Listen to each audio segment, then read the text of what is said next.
మీ business ని develop చేసుకోవాలని అనుకుంటున్నారా?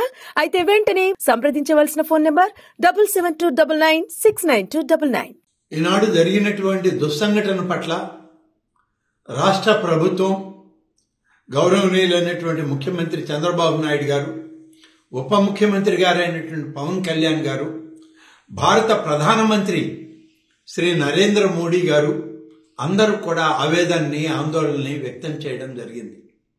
ప్రతి ఒక్కరు కూడా ప్రభుత్వానికి సహకరించి ఇవాళ భక్తుల్ని కోల్పోయినటువంటి కుటుంబాలకి అండగా ఉండాలని, క్షతగాత్రులైనటువంటి వ్యక్తులకి సరైనటువంటి వైద్యం వాళ్ళకి మెరుగుపడే విధంగా ఆరోగ్యానికి సహకరించాలని చెప్పి అందరికీ విజ్ఞప్తి చేస్తున్నాం.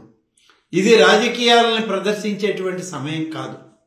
కానీ దురదృష్టం, ఈ రాష్ట్రంలో ప్రతిపక్ష పార్టీ రాజకీయ వ్యూహాల్లో భాగంగా ఈ దుస్సంఘటనను కూడా ముక్కోటి ఏకాదశి నాడు జరిగినటువంటి ఈ కార్యక్రమం ప్రజల మనోభావాలను దెబ్బతీసే విధంగా వాళ్ళు రాజకీయ ప్రయోజనాలకు వాడుకోవడం అనేటువంటిది చాలా బాధాకరం. నేను ప్రత్యేకంగా విజ్ఞప్తి చేస్తున్న ప్రతిపక్ష పార్టీ నాయకులకు, ఇది సమయం కాదు. తప్పనిసరిగా రాజకీయాలు మరొక సందర్భంలో మాట్లాడుకుంటాం.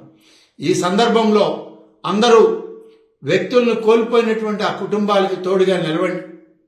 క్షతగాత్రులైనటువంటి వ్యక్తులకి ఆసుపత్రుల్లో మెరుగైన సేవలు అందిస్తున్న ప్రభుత్వానికి, డాక్టర్లకి అండగా నిలవండి, సూచనలు ఇవ్వండి.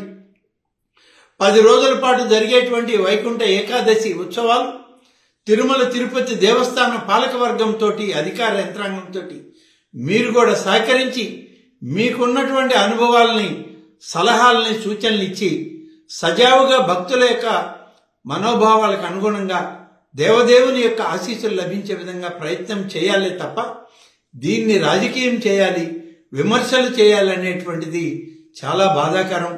నేను వ్యక్తిగతంగా కోరుకుంటున్నాను ప్రతిపక్ష నాయకుల్ని, ఇది మంచి విధానం కాదు. మీరు కూడా రాజకీయాలకి అతీతంగా ప్రభుత్వంతో, అధికారులతోటి, పాలకవర్గంతో సహకరించి భక్తులకి అవసరమైనటువంటి స్వామివారి దర్శనాలని, స్వామివారి సేవకి అంకితమై వచ్చేటువంటి లక్షలాది మంది మనోభావాలకు అనుగుణంగా మీరు కూడా సహకరించండి అని చెప్పి ప్రత్యేకంగా నేను ప్రతిపక్ష రాజకీయ పార్టీకి, ఆ నాయకులకి విజ్ఞప్తి చేస్తా ఉన్నాను. ధన్యవాదాలు.